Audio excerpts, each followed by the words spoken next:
Sit down. Thank you, Kamala, for that introduction, and even more importantly, for your partnership, because it is a partnership. Isn't she doing an incredible job? Not a joke. Joyce, I see you over there. Can't hide. Thank you for your leadership of the CBC as the chair. And Jim, Minority Whip, thank you for your friendship and support, for bending the arc of the moral universe just a little bit more toward justice. And thank you, the CBC members, for your leadership and service. And to the staff of the CBC, including Vince Evans, who worked for us from day one on the campaign in the White House. Thank you, Terry, chair of the CBC Foundation. You all are the best. I recruited a bunch of your members to be in my administration. Kamala, Marcia, Cedric, thank you for everything. And everyone here tonight, Jill and I are honored to be with so many friends. You know, though I know you're really here to see Gladys Knight, I ain't one of the pips. Let me start with our hearts, to state the obvious, it can't go without saying, are heavy. The devastating hurricane, the storms in Puerto Rico, Florida, and South Carolina. And yes, we owe Puerto Rico a hell of a lot more than they've already got.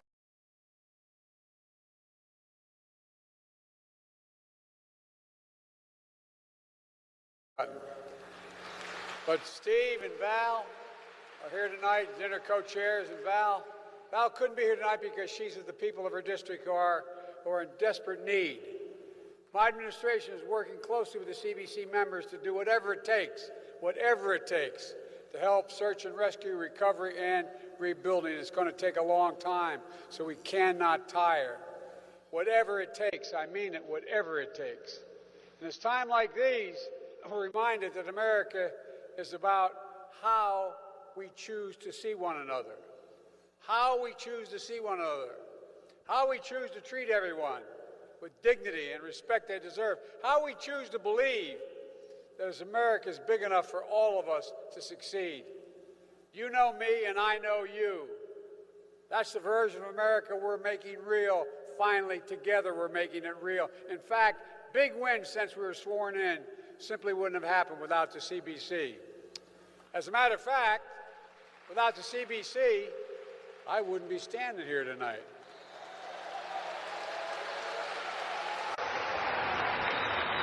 That's a fact. Look at what we witnessed yesterday. I told you all I was going to appoint a black woman to the Supreme Court, and we did. Not only the first black vice president, but the first member of the Associate Justice of the Supreme Court of the United States of America. Think about that.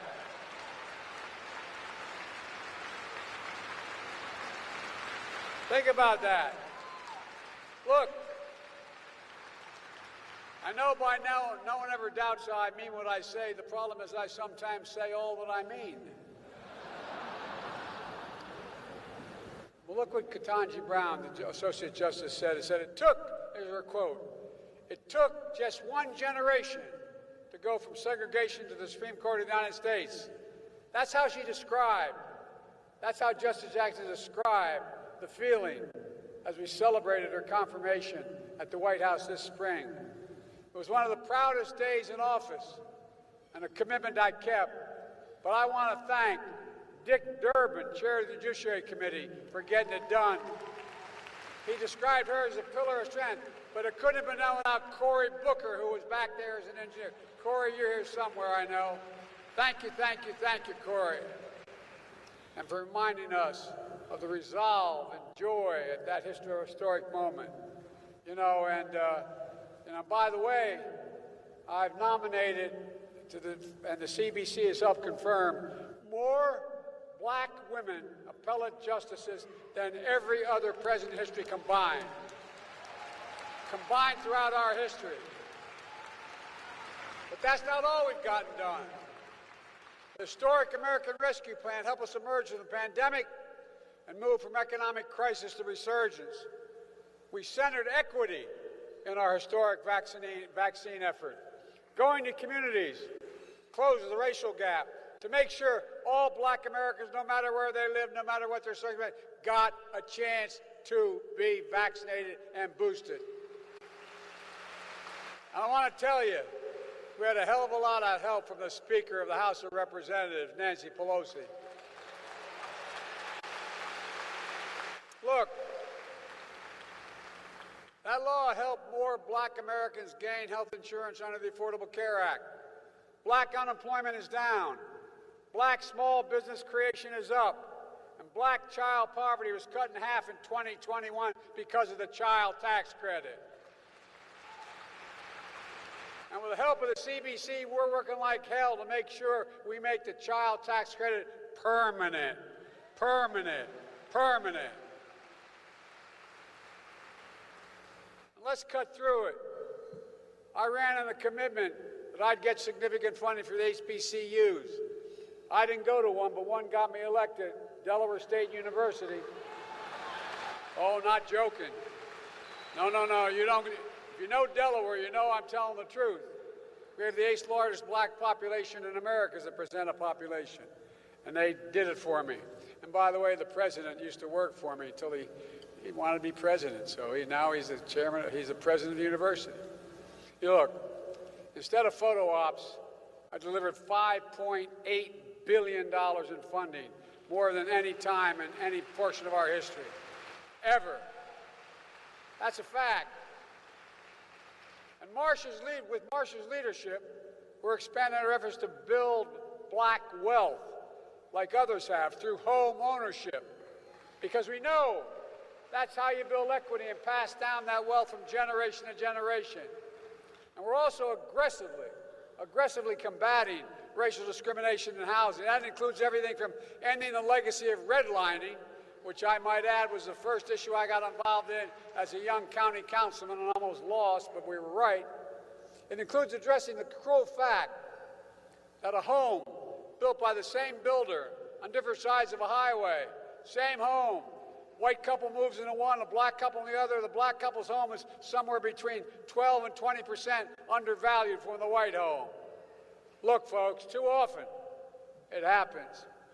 Black small businesses are the engines of our economy.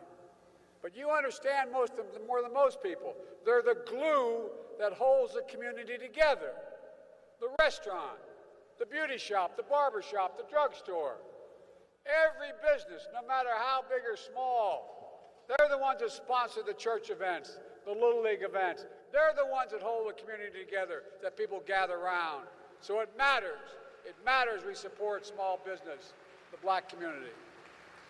And as president, my administration disperses hundreds of billions of dollars in federal contracts for everything from refurbishing the decks on aircraft carriers to installing the railings on federal buildings. I get to spend $600 billion a year. And I made a decision that it's all going to be made and worked for in America. None of that money's going to any outfit that's not in America. And guess what? We're determined to make sure that taxpayer dollars goes to American companies and American workers. In my administration, we buy America, and that includes increasing the share of those dollars that go to small, disadvantaged businesses, including brown and black businesses. And we're going to bring that from 10% of all that money spent going to small businesses that are black and brown to 15% by 2025. Doesn't sound like much. That means an additional $100 billion to those businesses and those communities. It matters. It matters. Together we turn Infrastructure Week from a punchline into Infrastructure Decade as a headline. Because of you all, I was able to sign a once-in-a-generation infrastructure law with equity at the center of it. We're going to modernize America's roads, bridges, ports, airports, all across America. And we're going to replace poisonous lead pipes so every child can turn on a faucet, whether they're at home or school, and drink clean water. We're going to deliver affordable high-speed internet so every single household, no matter, so the parent doesn't have to pull in front of a McDonald's parking lot so their kid can get on the internet to do their homework. Folks, we enacted the Inflation Reduction Act, one of the most significant laws in our history. For too long, we paid the highest price for prescription drugs of any advanced nation in the world. For years, many of us who've been around have been taking on and fighting the drug companies, fighting pharma, and we've not been able to win. But this time we fought them and we won. We beat them. We finally got it done. Medicare will have the power to negotiate lower prescription drug prices. Seniors will see their out-of-pocket drug costs capped at $2,000 a year, no matter what their costs are. Even if they're $13,000, $15,000, $16,000 like they are for cancer drugs and other needs. Folks, if you're on Medicare and you have diabetes, your insulin is going to be capped at $35 a month, not 35 times $35 a month. And we initially in the House passed that for everyone, including hundreds of thousands of children with type 1 diabetes. But the Republicans blocked it.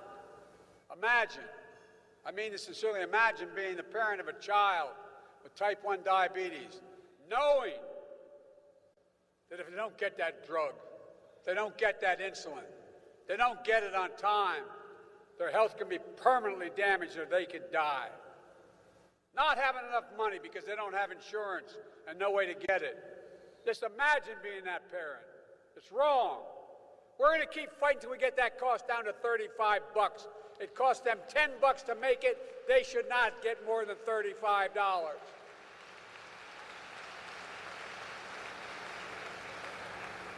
Inflation Reduction Act takes the most aggressive action to confront our climate crisis ever, in all of human history, ever. It offers black families thousands of dollars in energy savings through tax credits and rebates when they have to replace everything from a toaster to a refrigerator and new efficient appliances, to weatherize their homes, to purchase electric vehicles, used as well as new, and so much more. It invests, and Cedric and I talked about this a lot when we were writing it, and invest in those fence-lined communities, like in my state of Delaware, that suffered the greatest consequence, being smothered by pollution year in and year out because literally they're the neighborhoods that live next to those communities. We're going to do all this while reducing the deficit last year $350 billion, and this year by $1 trillion. I'm so sick of Republicans saying we're the big spenders. Give me a break. Give me a break. And by the way, this bill is going to reduce the deficit by another $300 billion over 10 years because Medicare is going to be paying less for the drugs that are going out. As a result, we can afford, I know I'm being banged up by the Republicans, but come bring it on. We can afford to cancel $10,000 in student debt and $20,000 if you had a Pell Grant. For Americans making under $125,000. 70% of black college students receive a Pell Grant. For many black students, these loan forgiveness will wipe out the student debt completely. For others, it will provide significant relief. It's a game changer.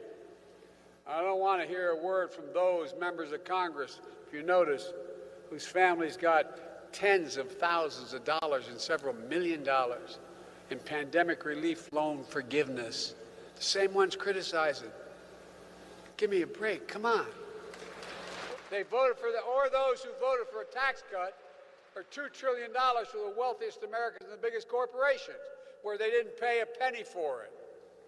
Look, you know me, I know you, and I have your back. 2 weeks ago, well, the first of its kind White House summit against hate-fueled violence that many civil rights leaders here today called for after the evil visit upon Buffalo 4 months ago.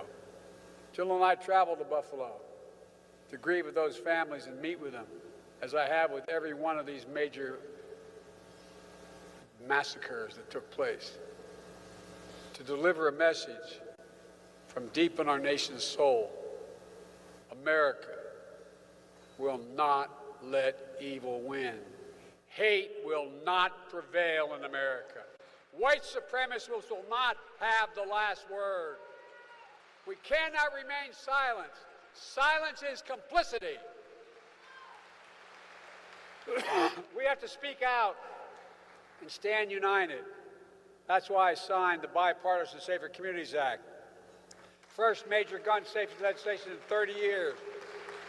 It's going to help keep weapons out of the hands of people who engage in hate and rage that make them a danger to themselves and to others.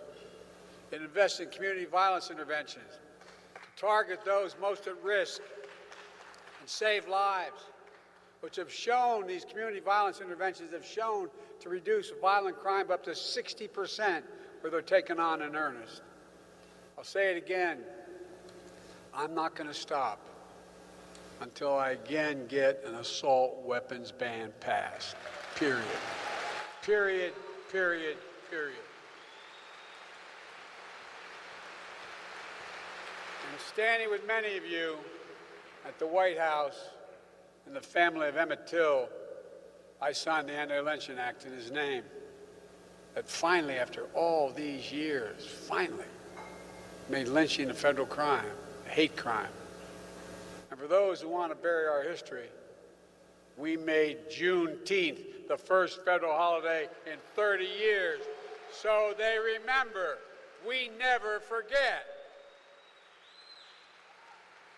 You all worked hard to pass the George Floyd Justice Policing Act in the House, but it got blocked by Senate Republicans. And since they blocked it, I signed an historic executive order that included key elements of the bill: banning chokeholds, greatly restricting no-knock warrants, creating a national database for officer misconduct, tightening the use of force, police emphasis on de-escalation, and a call for a fresh approach to recruit, hire, train, promote, and retain law enforcement that come from the neighborhoods they serve and know the people they're charged to protect. That's tied to more community policing and advancing public trust and public safety. Let me be clear. I'm not going to stand by and watch the fundamental freedoms in this country be taken from you, like the right to vote and have your vote counted. We have to get the votes in Congress to get John Lewis Voting Rights Advancement Act and the Freedom to Vote Act to my desk,